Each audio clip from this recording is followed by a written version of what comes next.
Welcome back to Session 0, and happy 4th of July. Now, I've neglected this channel for well over a year, and there are several reasons for that, but to be honest, they're just excuses. The main excuse is, it's a lot easier to make videos for my other channel, Solo Marvel Champion, than it is to make a video here. Primarily, that's because this is a card game, and I'm just recording gameplay. So it's really easy to pump those videos out. What's changed recently is I've really gotten back into solo role-playing, and I've been tinkering and playing with ideas to facilitate that easily, and I think I've come up with a really good blend of game and tools. So let's go to World of Dungeons. Now, this is not what you normally see when you're looking at the PDF for World of Dungeons. I've rearranged this, moved things around, added some stuff to make it a little easier for me to play at the table. So my page 1 has my character creation.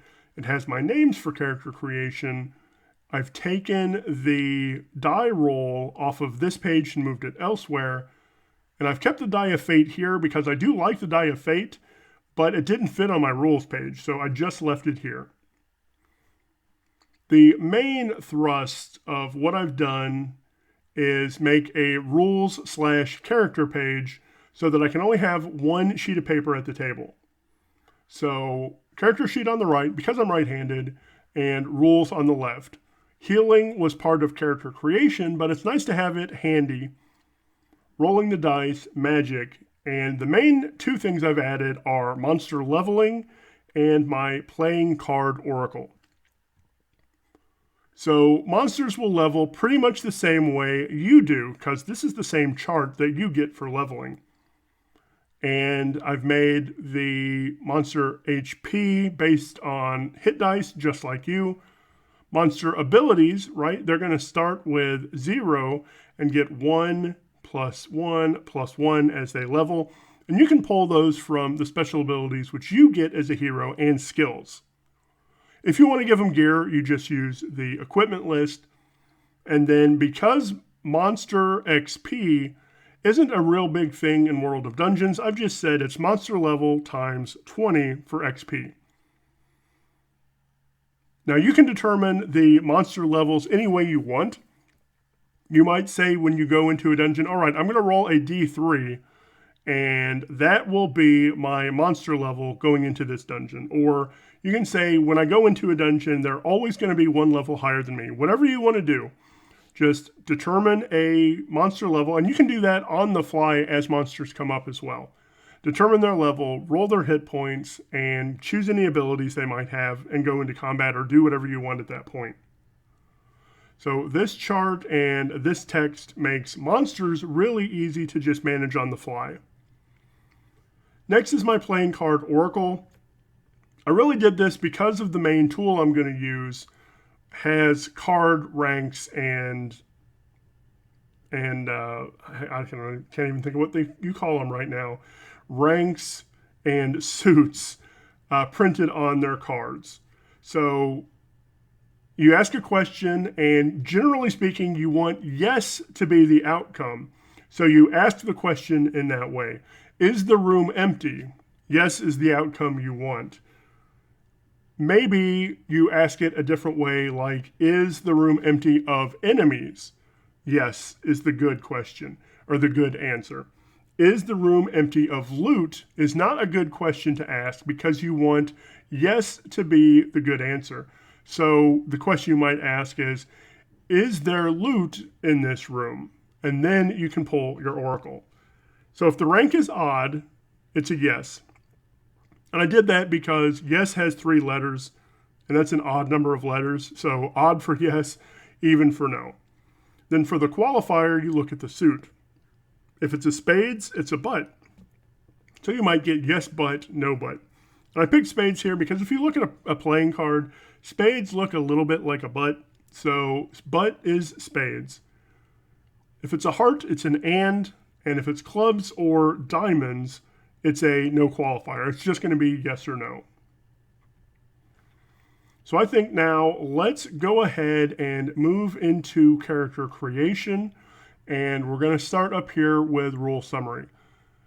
attributes, roll 2d6 for each. Now, I'm not going to just roll down the line and keep what I get because I want to play a fighter and I don't want to have a 0 in strength. And that's totally allowed because these rules are yours to bend to your will. So I'm going to write them all down and then assign them. So let's go to a 2d6 roller. I'm going to roll this 6 times. So that's great. That's 10, which gives me a +2. I would like another +2 if I can get it. 4 is a 0. 8 is +1. 8, another +1. Another 10, that's awesome. Because I want 1 in con and 1 in strength. And a 7 is +1. So I only got 1 0 there, that's nice. So I'm going to assign them and boom, there they are. Now let's go back to character creation and see what else I get. So I get to choose 1 skill in addition to any granted by my class. So I've already chosen fighter. I get athletics, so I'll go ahead and do that. And then I think for the next one, I probably want heal. Heal kind of makes me a healer in a way.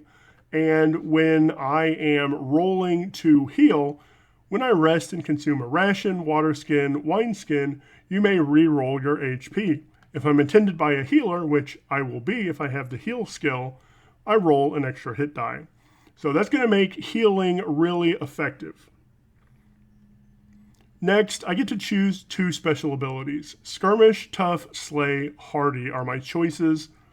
And I don't want to pick Hardy right away because I do want there to be a little bit of stress and tension as I'm at level 1. So I'm going to start with Skirmish. It gives me +1 damage, and Worn Armor counts as 1 type lighter. And I'm going to pick Tough. Tough gives me +1 armor. So those are my skills and special abilities. Let's go ahead and choose a name. Now, there are 6 different lands here. Let's roll a d6 and see which land I hail from. That's 1, 2, 3. I hail from the Regency. So let's pick a name here. I actually like Willem. It sounds like villain, but it's not. Willem is an interesting name. So my name is Willem. Willem the Fighter. Let's go look at our gear. I'm going to start with a light weapon, and after I get more silver, I'm going to upgrade my weapons because I only start with 60 silver. So I'm going to pick a hand axe, which is light, and that just gives me d6 damage, but it may be wielded as a secondary weapon, allowing you to reroll damage. Well, it's not a secondary weapon, it's my primary weapon, so I'm not going to get to reroll damage, but I'm going to get d6 damage. I'm going to get +1 to that damage because I've chosen the Skirmish special ability. Next, I'm going to choose Light Armor. Light Armor gives me 1 armor, and it gives me normal speed, but because of Skirmish, that counts as 1 type lighter. So I'm actually going to have fast speed, and it's going to be 2 armor because of Tough. So this light armor is fast and 2 armor. I think that's fantastic. Now that's 40 of my 60 silver. Let's go to adventuring gear. I want to definitely have plenty of torches. I want 8 torches, and that's going to cost me 4 silver.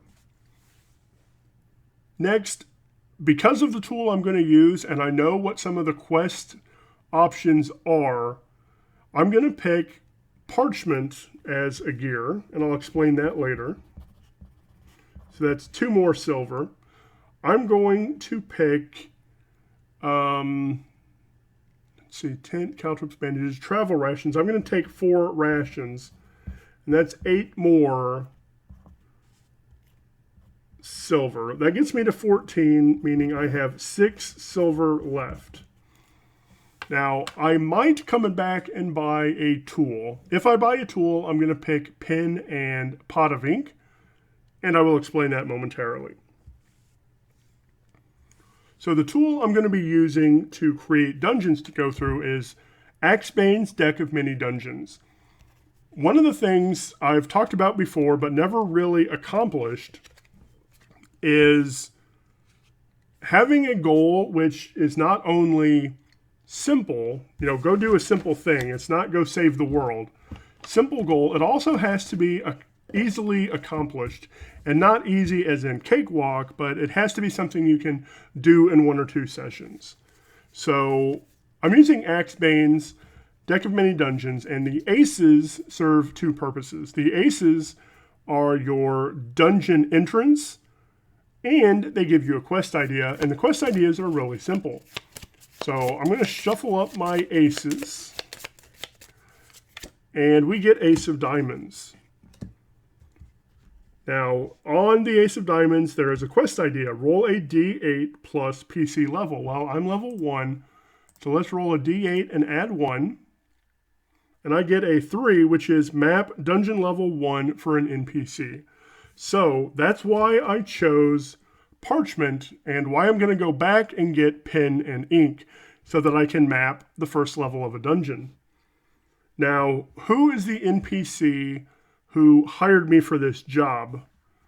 We are going to roll on, one of the jokers has NPC and quest items. Let's get rid of that because I'm going to roll D10s. Let's roll a D6 and get odd or even. Odd is going to be male, even is going to be female.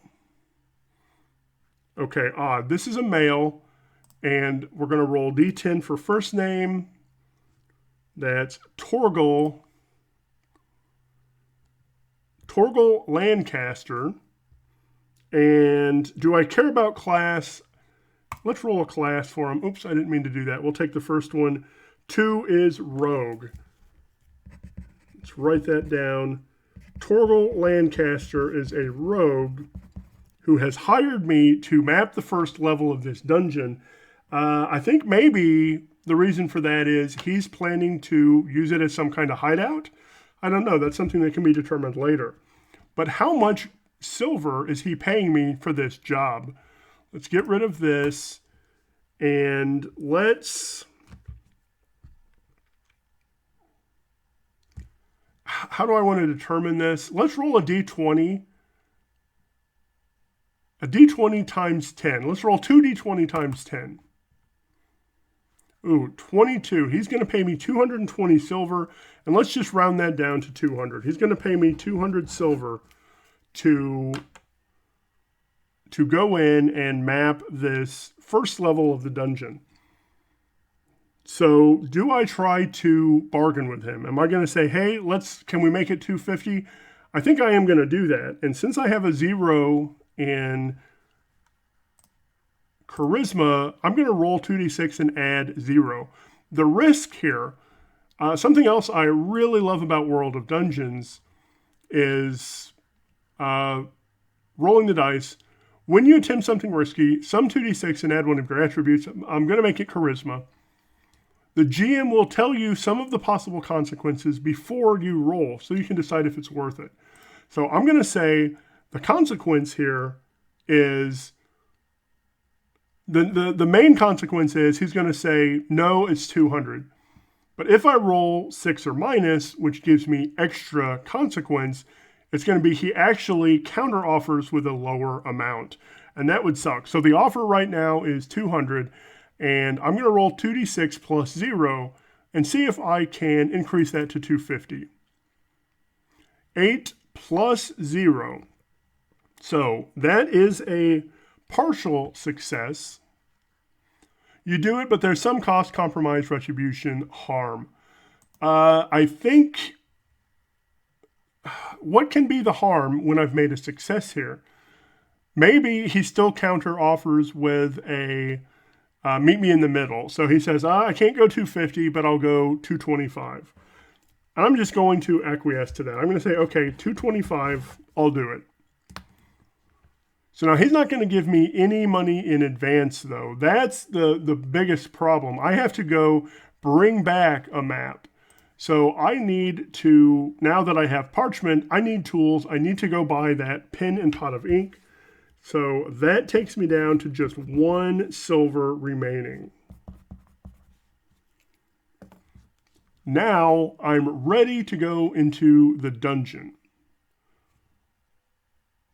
I'm going to do that tomorrow, and I hope you join me as I go into this dungeon. I'm going to start at the Ace of Diamonds, and we are going to map out the first level of a dungeon. Now, I really like that as a quest because while that is the quest I'm going to get paid for, I could continue deeper into the dungeon. So how deep is the dungeon actually? And if this comes up a 1, I'm going to re-roll it. This particular dungeon is 4 levels deep. So I like that because even though my goal is to just map the first level, you get experience in World of Dungeons by bringing silver back. So I might go deeper into the dungeon in order to bring back more silver. All right, that is my session 0. That's my character creation and quests randomization, my quest goal for this upcoming series, which will start tomorrow morning. All right, thank you so much for watching, and I hope you have a great day.